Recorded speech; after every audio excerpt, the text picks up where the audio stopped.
감사주일 그러면은 모든 감사주일 예배가 감사가 초점이 되어 왔습니다. 그래서 오늘 우리 찬송도 그렇고 모든 것에 대해서 우리가 감사, 아무것도 없어도 굳은 일을 당해도 감사, 범사에 감사, 이것이 참 주님이 기대하시는 감사주일의 초점이라고 말할 수 있겠습니다. 하박국서 3장 17절로 18절 말씀을 보면 하박국 선지자의 유명한 감사에 대한 말씀이 나오죠. 비록 무화과 나무가 무성하지 못하며 포도나무에 열매가 없으며 감람나무에 소출이 없으며 밭에 먹을 것이 없으며 우리의 양이 없으며 외양간에 소가 없을지라도 나는 여호와로 말미암아 즐거워하며 나의 구원의 하나님으로 말미암아 기뻐하리로다. 다른 모든 것들이 다 없다 한다 할지라도 나를 구원하신 하나님 한 분으로 기뻐하고 감사한다, 즐거워한다, 이렇게 이제 표현을 하고 있습니다. 근데 사실 하박국 선지자가 저 말씀을 기록한 것은 앞으로 이스라엘이 바벨론에 멸망할 것을 지금 바라보면서 저 고백을 드리고 있는 것입니다. 그냥 농사가 안 되어서 드리는 게 아니고 앞으로 나라가 망할 것을 바라보면서 저런 감사를 하고 있죠. 시인 노천명의 감사라는 시가 있습니다. 이렇게 표현되죠. 저 푸른 하늘과 태양을 볼 수 있고 대기를 마시며 내가 자유롭게 산보할 수 있는 한 나는 행복하다. 이것만으로 나는 신에게 감사할 수 있다. 노천명이라는 시인이 감사라는 제목의 시를 표현했습니다. 그러나 우리가 이제 추수감사주일의 중요한 초점이 감사라고 생각했는데, 저는 오늘 이 추수감사주일 맞이하여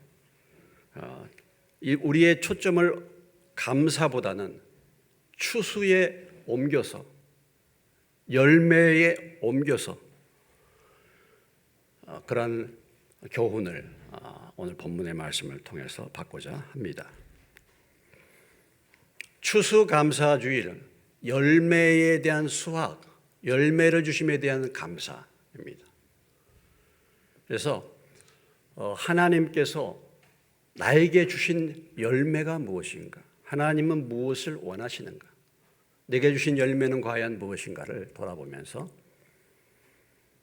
열매 주신 하나님의 은혜에 감사하고 다시 한번 나의 열매를 돌아볼 수 있는 그런 저와 여러분 되시기를 주의 이름으로 축원합니다.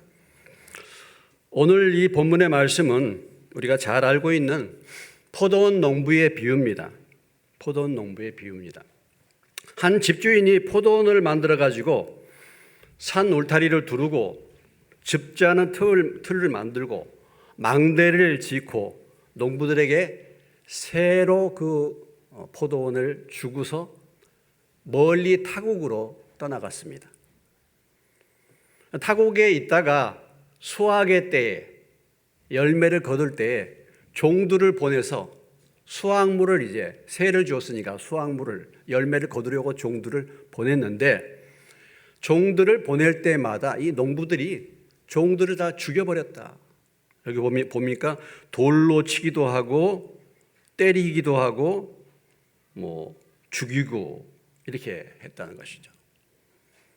그래서 이 주인이 다시 더 많은 종들을 처음보다 더 많이 보냈는데 동일하게 농부들이 또 그 종들을 보낸 종들을 죽여버렸습니다. 그래서 이제 아들을 이제 보내면서 그래도 아들은 조금 존대하게 귀하게 대할 것이다 하고 아들을 보냈는데 아들마저 죽여버렸다. 그러면 어떻게 해야 할 것인가? 이들에 대해서 어떻게 해야 할 것인가? 그 악한 자들은 진멸하고 포도원은 제때 열매를 바칠 만한 다른 농부들에게 세를 줘야 되지 않겠는가? 그건 우리가 당연한 일이죠. 그래서 오늘 이 비유는 대개 비유는 뭔가를 생각하게 만들고 이해하기가 좀 어렵게 만드는 것이 비유인데, 오늘 이 비유는 누구든지 다 알 수 있는 그런 비유입니다. 그런 비유를 통해서 정말 하나님께서 무엇을 원하시는지를 우리에게 말씀해 주고 있죠. 오늘 여기 등장하는 이 주인은 누구를 말합니까? 주인은 하나님을 의미하는 것이죠. 주인은 하나님을 말씀하십니다. 농부들은 유대인들을 말하는 이스라엘 백성들을 말합니다. 특별히 이 이스라엘 백성들 가운데서 지금 이 비유를 말하고 있는 그 대상자들이 누구냐면 대제사장, 제사장들, 바리새인들, 백성의 장로들, 그리고 서기관들. 그러니까 그 당시에 이스라엘의 종교 지도자들, 믿음이 좋다고 말하고 성경을 잘 안다고 말하는 서기관들, 이런 사람들을 대상으로 지금 예수님께서 이 비유의 말씀을 전하고 있는 것입니다. 그러니까 농부들은 이스라엘 백성 전체를 의미하지만 특별히 오늘 이 본문에서는 그 이스라엘 백성들의 지도자들을 말씀하고 있고, 종들은 바로 그 주인이 보낸 종들은 선지자들이라고 말할 수가 있겠습니다. 자, 지금 주인이 종들을 이렇게 농부들에게 이제 세를 주고 떠났는데, 오늘 주인이 행하는 것을 보면은 열매를 맺을 수 있는, 농사를 잘 짓고 열매를 맺을 수 있는 모든 환경을 농부들에게 만들어주고 세를 주고 떠나갔다는 것입니다.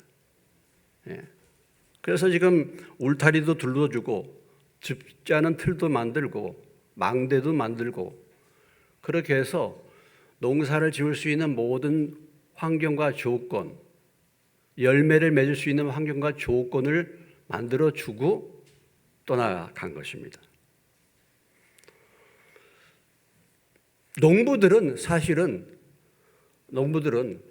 어떻게 본다면 주인에 의해서 선택을 받은 사람들이죠. 예?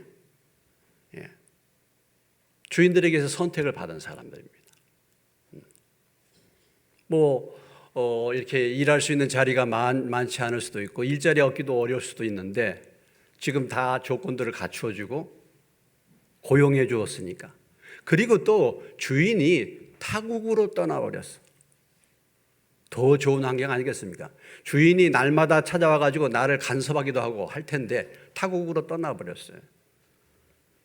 참 좋은 조건 가운데서 그들은 농부로 택함을 받은 사람. 이스라엘 백성들은 하나님의 특별한 은혜로 택함을 받은 백성들입니다. 그렇죠?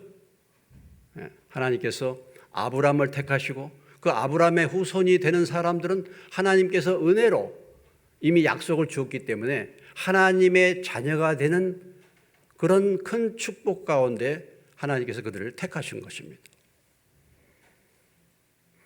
주인이 멀리 떠났다, 타국으로 떠났다라는 것은 무엇을 또한 의미하냐면 간섭하지 않겠다라는 그런 의미도 있지만은 농부를 또 신뢰했다라는 것이죠. 그렇지 않습니까? 맡겨준 사람을 신뢰했기 때문에 주인이 떠날 수 있는 거 아니겠어요? 그래도 내가 믿는다.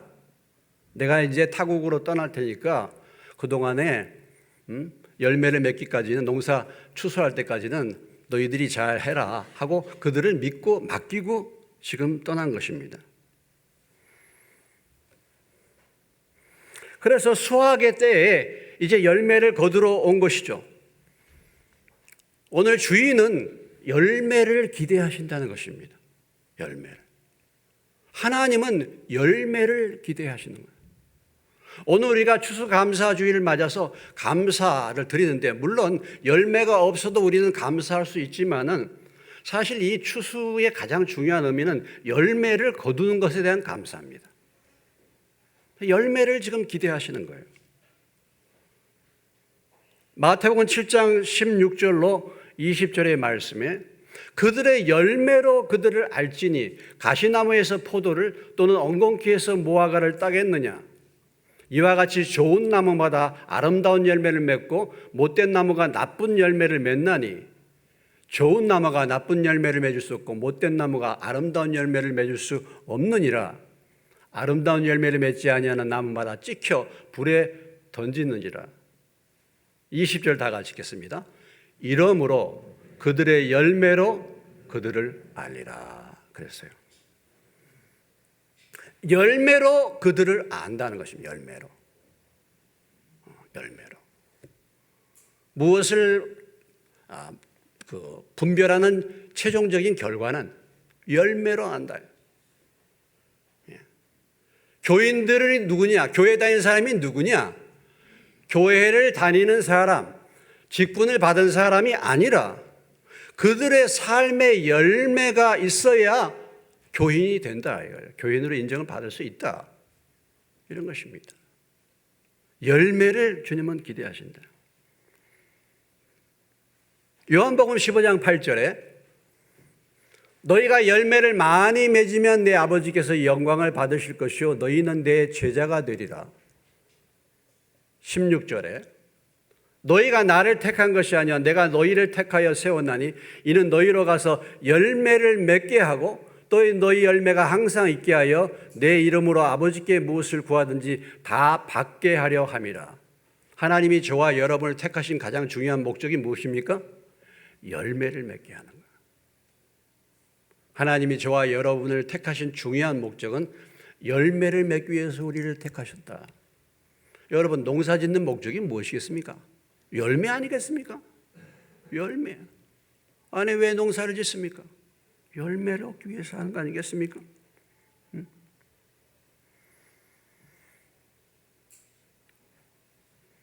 오늘 이 말씀의 비유는 예수님이 지금 예루살렘 성의 마지막 입성에서 말씀하신 것입니다.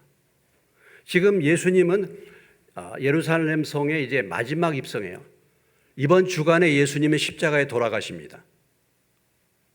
지금 마지막 예수님이 돌아가시기 며칠 남겨두지 않고 지금 이 열매를 말씀하신 것인데 마태복음 21장 18절로 19절 그 앞에 있는 말씀도 보면 이른 아침에 성으로 들어오실 때 시장하신지라 길가에서 한 무화과 나무를 보시고 그리로 가서 잎사귀밖에 아무것도 찾지 못하시고 남에게 이르시되 이제부터 영원토록 내가 열매를 맺지 못하리라 하시니 무화과 나무가 곧 마른지라 그랬어요. 예수님이 예루살렘 성에 들어오셔서 지금 열매를 계속 찾으십니다. 오늘 이 무화과 나무의 비유를 통해서도 무엇을 말씀하고 있냐면 무화과 나무는 이스라엘을 상징하는 나무예요. 열매를 지금 기대하신다는 것입니다. 그리고 이제 또 다른 이 포도 농부의 비유를 통해서 예수님은 마지막 열매를 원하신다는 것을 말씀해 주고 있습니다.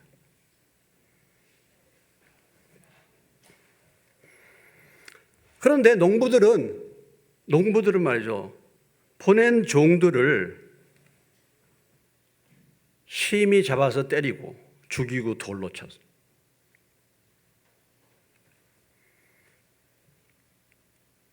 주인이 당연히 농부들에게 그 열매를 받아야 되지 않겠습니까?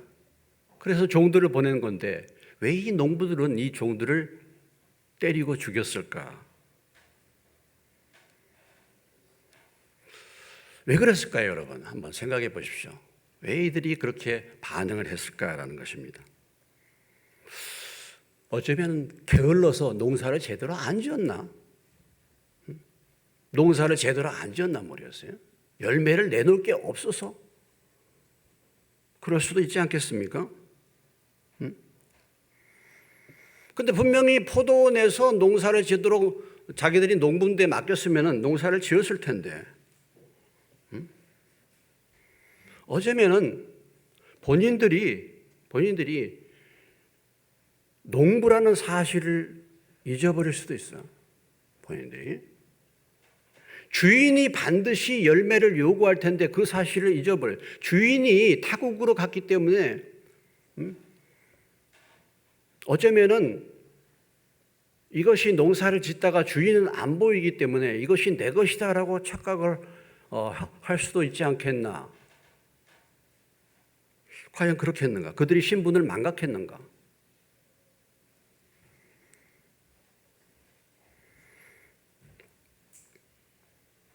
우리가요, 이 세상에 살면서 신앙생활하면서 만물이 주님의 것이고 내가 주인이 아닙니다, 이렇게 늘 고백하면서 삽니다. 그런데 그 주인은요, 그 주님은 내 인생의 삶에서 한 번도 간섭을 하지 않는 것 같아. 나타나지를 않는 것 같아. 내가 내 마음대로 다 할 수 있어. 그러니까 이것이 내 것인 것처럼 착각하게 되는 거예요. 이것이 내 것인 것처럼 착각하게 돼요. 왜냐하면 주인이 안 보이니까, 간섭하지 않으니까. 아마 이 농부들이 그렇게 했을지도 모르겠습니다. 자, 그러니까 주인이 다시 다른 종들을 처음보다 많이 보냈습니다. 많이 보냈어요. 다른 종들보다. 참 여기서 우리가 볼 때 주인은 굉장히 인내심이 많으신 분이십니다. 주인은 오래 참으시는 분이에요. 그렇게 내가 보낸 종들을 죽여버리고 그런 소식이 들리면 주인이 바로 쫓아오지 않겠습니까? 여러분 같으면 어떻게 하겠습니까? 그런데도 불구하고 이 주인은 다시 다른 종들을 더 많이 보냈다. 더 많은 기회를 줬다라는 것이죠. 다시. 인내하는 주인. 하나님은 오래 참으시는 하나님이신 줄로 믿습니다. 하나님은 오래 참으시고. 그럼에도 불구하고 하나님은 기회를 주시는 하나님이십니다. 하나님이 한두 번 잘못했다고 바로 심판하지 않아요. 이것이 하나님의 은혜인 줄로 믿습니다. 하나님이 기회를 주셔. 또 다른 종들을 보내요. 그런데도 불구하고 그들이 역시 회개를 거절합니다. 역시 그들이 뭐예요? 그 종들마저도 죽여버렸다. 거절하고 불순종하고 대적하는 것. 이것은 하나님께서 이스라엘 백성들이 하나님을 대적할 때마다, 하나님의 뜻을 거역할 때마다 하나님께서 선지자들을 보내셨고 그 보낸 선지자들에 대해서 그들이 거절하는 역사를 이 비유를 통해서 우리에게 보여주고 있는 것입니다. 역대하 24장 19절 22절에 보면, 그러나 여호와께서 그들에게 선지자를 보내사 다시 여호와에게로 돌아오게 하려 하심에 선지자들이 그들에게 경고하였으나 듣지 아니했다. 선지자들 보내서 경고했는데 안 들었다. 이에 하나님의 영이 제사장 여호야다의 아들 스가랴를 감동시키심에 그가 백성 앞에 높이 서서 그들에게 이르되, 하나님이 이같이 말씀하시기를 너희가 어찌하여 여호와의 명령을 거역하여 스스로 형통하지 못하게 하느냐 하셨나니, 너희가 여호와를 버렸으므로 여호와께서도 너희를 버리셨느니라 하나, 무리가 함께 꾀하고 왕의 명령을 따라 그를 여호와의 전 뜰 안에서 돌로 쳐 죽였다. 여호와스 왕이 이와 같이 스가랴의 아버지 여호야다가 베푼 은혜를 기억하지 아니하고 그의 아들을 죽이니 그가 죽일 때에 이르되 여호와는 감찰하시고 신원하여 주옵소서 하니라. 이게 뭐냐면 요아스 왕 사건입니다. 요아스 왕은 아달랴의 핍박 때문에 죽을 수밖에 없는 그런 왕이었어요. 아하시아의 아들이었습니다.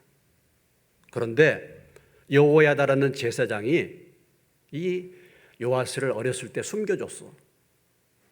아달랴가 모든 왕자들을 다 죽였는데 한 사람 숨겨놨어. 그래서 여호야다가 이 요아스를 왕으로 세웠습니다. 큰 은혜를 받은 사람 요아스가. 근데 여호야다가 죽고 요아스가 왕 노릇을 하면서 하나님의 말씀을 떠나서 그 여호야다, 자기의 은혜 받은 그 여호야다의 아들인 스가랴 선지자를 죽인 것입니다.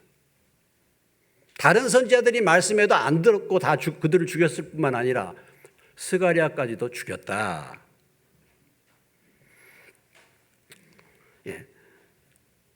이스라엘의 역사를 보면, 여러분 선지서를 쭉 보면 전부 다 이런 거예요. 다 죽여버리는 거예요. 종들을 보내도 다 죽이는 거예요. 거역한 것입니다. 말씀을 받지 않는 것입니다. 창세기 19장 14절에 보면 롯이 나가서 그 딸들과 결혼할 사이들에게 말하여 이르기를 여호와께서 이 성을 멸하실 터이니 너희는 일어나 이곳에서 떠나라 하되 그의 사이들은 무엇으로 여겼더라? 농담으로 여겼더라. 이 성이 이제 망한다. 소돔 고모라가 망한다. 라고 롯이 얘기했는데 그 말씀을 사위들은 농담으로 여겼다. 농담. 하나님의 말씀을 우습게 여기는 것입니다. 하나님의 말씀 우습게 여기는 거예요. 하나님의 말씀. 농담으로. 마태복음 11장 20절로 25절의 말씀에 보면은 예수께서 권능을 가장 많이 행하신 고울들이 회개하지 아니하므로 그때에 책망하시되 화 있을진저 고라시나 화 있을진저 벳세다야 너에게 행한 모든 권능을 두로와 시돈에서 행하였다면 그들이 벌써 베옷을 입고 죄에 앉아 회개하였으리라. 내가 너에게 이르노니 심판날에 두로와 시돈이 너희보다 견디기 쉬우리라. 가버나움아 내가 하늘에까지 높아지겠느냐 음부에까지 낮아지리라. 내게 행한 모든 권능을 소돔에서 행하였더라면 그 성이 오늘까지 있었으리라. 내가 너에게 이르노니 심판날에 소돔 땅이 너보다 견디기 쉬우리라 하시니라. 소돔 고모라보다 이 가버나움이라는 그때 당시에 예수님 당시에 그 지역에 있는 사람들이 더 강팍했다. 예수님이 능력을 행하고 말씀을 줘도 전혀 회개하지 않았다라는 것입니다. 바로 농부들에게 종들을 계속해서 열매를 기대하면서 보냈는데 계속해서 뭐예요? 농부들이 죽이는 거예요. 바로 이 사건, 이런 사건들을 예수님이 지금 비유로 말씀해 주고 있는 것입니다. 여러분은 어떻습니까? 여러분은 하나님께서 우리에게 여러 가지로 말씀하시는데 그 말씀에 대해서 여러분은 어떤 반응을 보이시고 있습니까? 구약 시대에는 하나님이 선지자들을 통해서 말씀을 주셨죠. 뭐 지금 시대도 마찬가지입니다. 오늘 우리가 이 예배 시간에 참석해서 하나님의 말씀을 우리가 들음으로 여러분들이 이 말씀을 통해서 선지자의 음성을 들을 수 있습니다. 오늘 우리에게 동일하게 말씀하시는 거지 않습니까? 너희는 열매가 있느냐? 열매를 보여달라. 지금 종들을 보내신 하나님께서 오늘 이 말씀을 저와 여러분에게 지금 보내시고 있는 것이죠. 뿐만 아니라 하나님은 여러 가지로 우리에게 말씀하시죠. 꼭 성경으로만 말씀하실 뿐만 아니라 성경을 믿지 않는 세상 사람들에게도 하나님은 말씀하시죠. 전염병을 통해서 말씀하십니다. 전쟁을 통해서도 말씀하시고 내 인생의 문제들을 통해서 말씀하시고 나의 자녀들을 통해서도 하나님 말씀하시고 내 육체의 질병을 통해서도 하나님은 말씀하시고 하나님은 여러 가지 통로로 우리에게 말씀하시는데 그 말씀에 대해서 나는 어떻게 듣고 있느냐라는 것입니다. 마태복음 22장 5절에 그들이 돌아보지도 않고 한 사람은 자기 밭으로 한 사람은 자기 사업하러 갔다. 주님이 지금 사람들을 부르는 것입니다. 왕이 혼인잔치를 베풀고 사람들을 초청하는데 사람들의 반응이 이러했다. 이건 좀 점잖은 반응입니다. 이 농부들은 죽였잖아요. 근데 이 정도면 점잖은 반응이에요. 아니, 나는 내일이 너무 바빠서 못 가. 응? 돌아보지도 않고 한 사람은 자기 밭으로 한 사람은 자기 사업하러 갔다. 여러분, 내가 내 사업하고 내 일 열심히 하는 것이 잘못된 것입니까?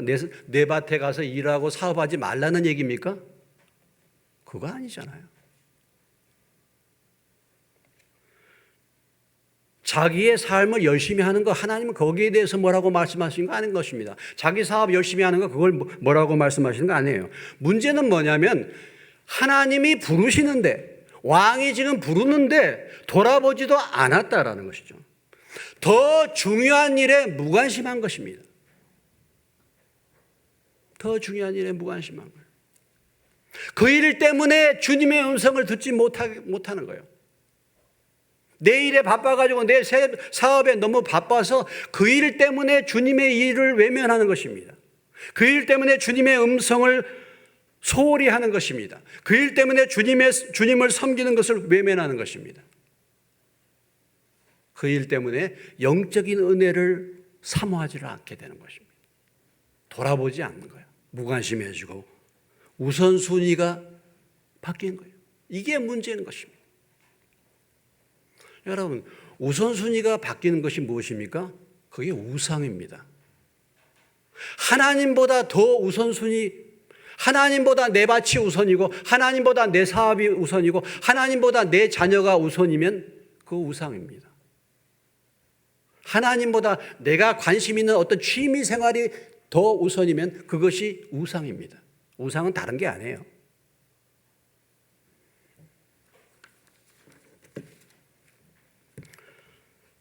그래서 이제 마지막 하나님께서 마지막 이 주인이 누구를 보내셨습니까? 누구를 보냅니까? 아들을 보냈다. 아들은 그래도 존대하겠지 하면서 아들을 보냈는데 아들이 누굽니까? 바로 예수님이시죠. 예수님을 보냈다. 그런데 그 종들이 어떻게 했습니까? 오늘 38절에 이렇게 말합니다. 농부들이 그 아들을 보고 서로 말하되 이는 상속자니 자 죽이고 그의 유산을 차지하자 그랬습니다. 결국은 아들을 죽였잖아요. 결국은 십자가에 아들을 죽였습니다. 요한복음 1장 10절로 5절 보면 요한복음 1장 5절로부터 먼저 보시겠습니다. 빛이 어둠에 비치되 어둠이 깨닫지 못하더라. 예수님이 오셨는데 예수님이 누구신지 어둠이 깨닫지를 못해요. 그리고 자기 땅에 오매 자기 백성이 영접하지 않았다. 예수님을 거절한 인생들을 보여주고 있어요. 마태복음 12장 14절에 보면은 바리새인들이 나가서 어떻게 하여 예수를 죽일까 의논했다 그랬습니다. 아들마저도 이제는 거절하고요. 더 큰 욕심이 생기는 것이죠. 이제는 아들을 무시하는 것입니다. 이제는 완전히 자기가 주인 노릇하겠다 이런 얘기죠.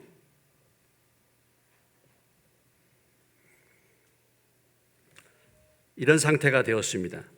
그런데 오늘 예수님께서 이런 사건들을 대하면서 그들에게 질문을 던집니다. 오늘 이 말씀을 듣고 있는 대제사장과 그 종교 지도자들에게 이 비유를 말씀하시면서 그들에게 질문을 던집니다. 40절, 41절 주목해 보시기 바랍니다. 그러면 포도원 주인이 올 때 그 농부들을 어떻게 하겠느냐 하고 물었어요. 자, 지금 사건이 이런 사건인데 포도원 주인이 돌아올 때 그럼 그 농부들을 어떻게 하겠느냐 할 때 지금 이 비유를 듣고 있는 대제사장 그리고 백성의 장로들, 서기관들, 바리새인들이 이렇게 대답했어요. 41절 어떻게 대답했습니까? 같이 읽겠습니다. 시작. 그들이 말하되 그 악한 자들을 진멸하고 포도원은 제때의 열매를 바칠 만한 다른 농부들에게 새로 줄지니라. 줄지니이다 그랬습니다. 여러분, 오늘 이 예수님의 질문에 대해서 지금 이 말씀을 듣고 있는 대상자들, 종교 지도자들이 정확하게 답변을 합니다. 그렇죠? 정확한 답변을 했죠.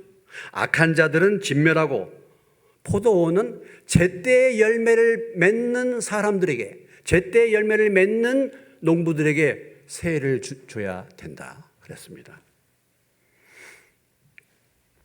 대답을 잘했죠. 그들은 잘 알고 있었습니다. 모르는 게 아니었어요.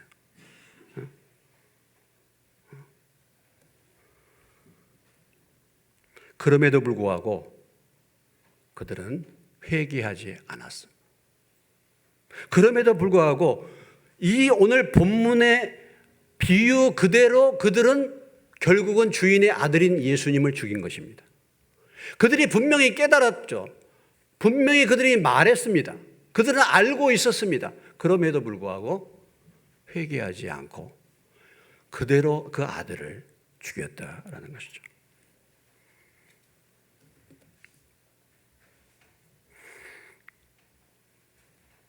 열매가 무엇입니까? 오늘 주님이 저와 여러분이 찾으신 열매가 무엇이겠습니까? 그전에도 제가 말씀드린 열매는 두 가지입니다. 하나는 우리의 내적인 열매죠. 내 심령의 변화의 열매, 성령의 열매입니다. 갈라디아서 5장 22절로 23절 말씀. 오직 성령의 열매는 사랑과 혈압과 화평과 오래 참음과 자비와 양성과 충성과 온유와 절제니 이 같은 것을 금지할 법이 없느니라. 하나님께서 저와 여러분을 택하셔서 우리에게 성령님을 보내주시고 이제는 우리 안에서 성령의 열매를 맺기를 기대하시는 줄로 믿으시기 바랍니다. 예수 믿어서 이제 얼마나 내 속사람이, 내 내적인 속사람이 변화받았느냐, 이것을 주님은 기대하시는 것입니다. 성령의 열매인 사랑, 희락, 화평, 오래 참음, 자비, 양성, 충성, 온유와 절제, 충성, 이런 부분들이 내 삶의 내 인격 속에 얼마나 열매를 맺었느냐, 이것이 내적인 열매입니다. 굉장히 중요한 열매죠. 그리고 더 나아가서 주님이 기대하신 열매가 무엇입니까? 영혼을 구원하는 것. 말씀하시되 나를 따라오너라 내가 너희로 사람을 낚는 어부가 되리라. 주님이 우리를 부르신 목적은 사람을 얻기 위해서, 사람의 영혼을 얻기 위해서.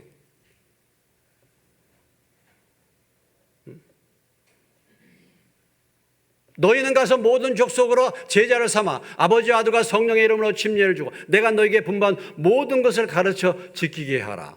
복음을 전해서 제자 삼는 것, 사람들을 세우는 것, 이것이 주님이 기대하신 것 두 가지, 크게 말해서. 자, 지금까지 내가 신앙생활하면서 여러분 오늘 추수감사주일 맞이해서 하나님이 열매를 구하시는데, 열매를 기대하시는데 여러분은 지금까지 어떤 열매를 맺어왔습니까? 얼만큼 내 심령이 변화를 받았습니까? 그리고 내 주변에 있는 사람들이 나로 인해서 얼만큼 변화를 받았습니까? 나로 인해서 예수 믿은 사람들이 어떤 사람들이 있습니까? 나는 얼마만큼 변화받았습니까, 여러분? 주님은 그 열매를 기대하신다는 것입니다. 그 열매를 요구하신다는 것입니다. 내가 교회에 다닌 지 지금 30년입니다. 내가 지금 직분이 누굽니다. 이것을 주님이 요구하신 거 아닙니다. 우리가 하나님 앞에 갈 때 너는 강북지역 목사니까 내가 특별 대우해야겠다. 너는 목사. 아무 소용없어요, 이런 거. 하나님은 우리를 그렇게 받지 않으십니다. 장로, 집사, 권사 그런 것으로 전혀 하나님은 관심 없습니다. 과연 어떤 열매를 맺었느냐? 너 지금 신앙생활 하는데 얼마큼 변화를 받았어? 너 성질이나 너 지금 하고 있는 건 옛날이랑 똑같잖아. 너는 여전히 내가 주인이잖아. 너 인생의 주인은 너잖아. 너의 관심은 세상 일이잖아. 너 주변에 있는 사람들, 내 주변에 있는 직장의 동료들이나 내 주변에 있는 동료들, 내 주변에 있는 친척들, 내 주변에 있는 가까이 있는 사람이 나를 통해서 얼마만큼 예수 믿고 변화받았느냐. 열매를 내놔라. 이것을 주님이 원하시는 것입니다.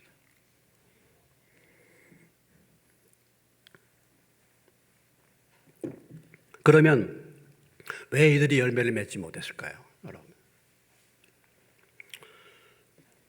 무화과나무의 비유를 통해서 입만무성하다 그래요. 입만무성. 입만무성. 이것은 무엇을 말합니까? 입만무성의 외형적인 신앙, 형식적인 신앙, 외식적인 종교 생활에 붙들리는 것입니다. 입만무성해. 입이 무성하니까 자기에게 열매가 있는 줄 착각하는 거예요. 입이 무성하니까. 물론 뭐 입만 무성하지 않고 교회 종교 생활도 소홀히 할 수도 있지만은 사실 내가 열심히 하는 이 입만무성한 이 생활이 내가 믿음이 좋고 내가 열매가 있다라는 것을 착각하게 만든 것입니다.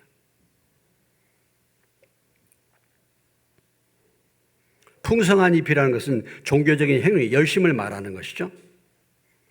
여러분, 열매가 맺히려면요, 꽃이 떨어져야 열매가 맺힙니다. 화려한 꽃 속에 내가 갇혀 있으면요, 내가 뭔가 된 것 같아. 그런데 실제는 열매가 없어. 그 꽃이 떨어져야지 열매를 맺는데 화려한 꽃 속에 감추어 있는 거예요. 내 신앙이 경륜이 이렇고 내가 교회에서 직분이 이렇고 내가 지금까지 이렇게 했는데 이것을 자랑하는 것입니다. 이 자리에 머물고 있는 것입니다.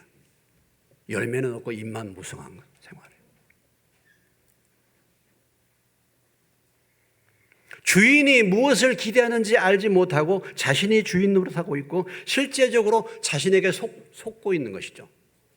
거짓 신앙입니다. 위장된 신앙입니다. 허세고 거품입니다. 오늘 그럴 수 있습니다. 주인이 무엇을 기대하는지 모르고 여전히 자기가 주인 노릇하고 있는 형식적인 신앙생활. 그래서 그들은 열매가 사실은 없는 것입니다. 그런데 본인은 열매를 잘 맺고 있다고 착각하고 있는 것이죠.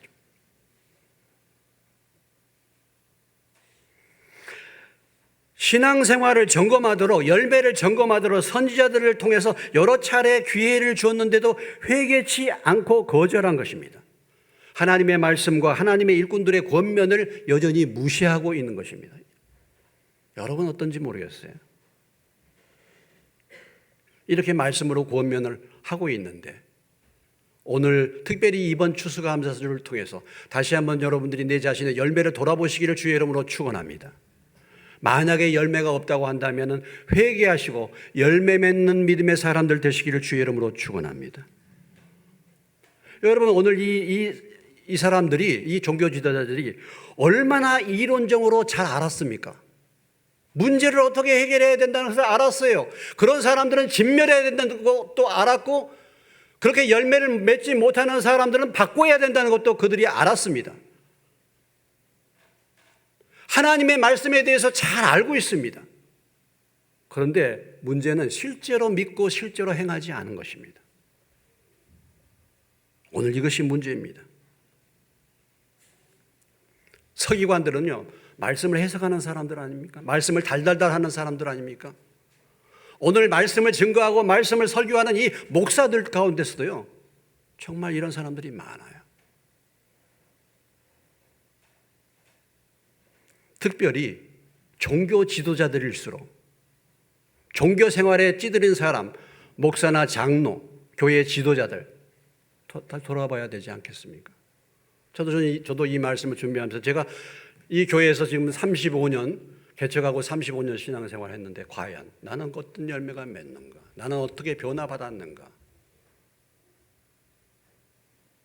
그냥 예배당 세우고 건물 지어 놓지 않았는가?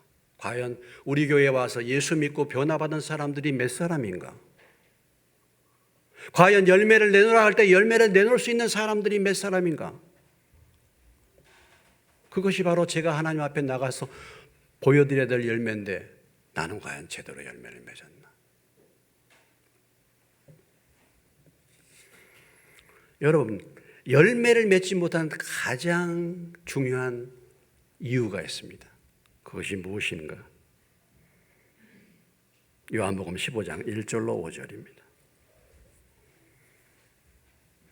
나는 참 포도나무에 내 아버지는 농부라.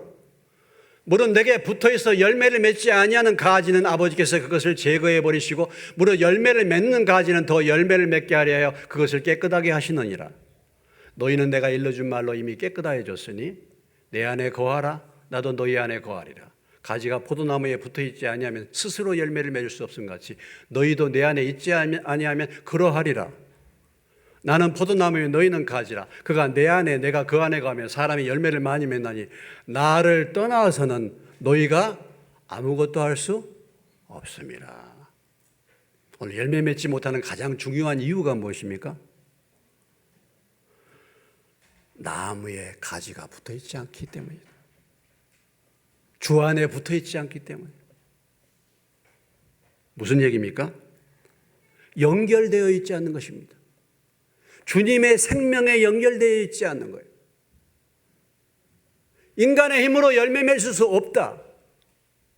우리 힘으로 내 자신을 변화시킬 수 있습니까? 나의 힘으로 다른 사람들을 변화시킬 수 있습니까? 그건 인간의 힘으로 불가능한 거예요. 그러나 우리가 주님 안에 붙어 있으면 주께서 그 열매를 맺게 하실 줄로 믿습니다. 근데 문제는 뭐냐면 우리가 주님과 연결되어 있지 않기 때문에 열매를 맺지 못한다.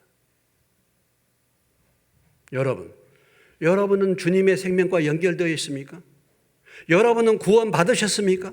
여러분은 거듭나셨습니까? 교회 오래 다녔다고 신앙과 직분만 자랑하십니까? 아니면 여러분은 구원 받으셨습니까? 여러분은 주님의 생명으로 거듭나셨습니까? 여러분 안에 성령이 거하십니까? 그렇다면은 열매를 맺게 되는 거예요. 주 안에 거하면 열매는 자동적으로 맺게 되어 있습니다. 왜 열매를 맺지 못하는가? 주님의 생명과 연결되지 않기 때문에. 첫째, 다시 한번 돌아보시기 바랍니다. 내가 주님의 생명과 연결되어 있다고 한다면은 열매를 맺을 수밖에 없는 것입니다. 여러분은 주님의 생명과 연결되어 있습니까? 여러분은 예수 믿으셨습니까? 여러분 구원 받으셨습니까? 여러분은 거듭나셨습니까? 거듭나고 구원받으신 분들은 계속 주님과의 관계를 유지해야 될 줄로 믿습니다. 예수님께서 예루살렘 교회에 들어가서 방문하셔서 맨 처음에 행하신 일이 무엇이었습니까? 마태복음 21장 12절로 13절. 마태복음 21장 12절로 13절의 말씀에 보면은 맨 처음에 예루살렘 교회에 가서 성전에 가서 하신 일은 그곳에서 비둘기 팔고 장사하는 사람들을 내쫓는 것이었습니다.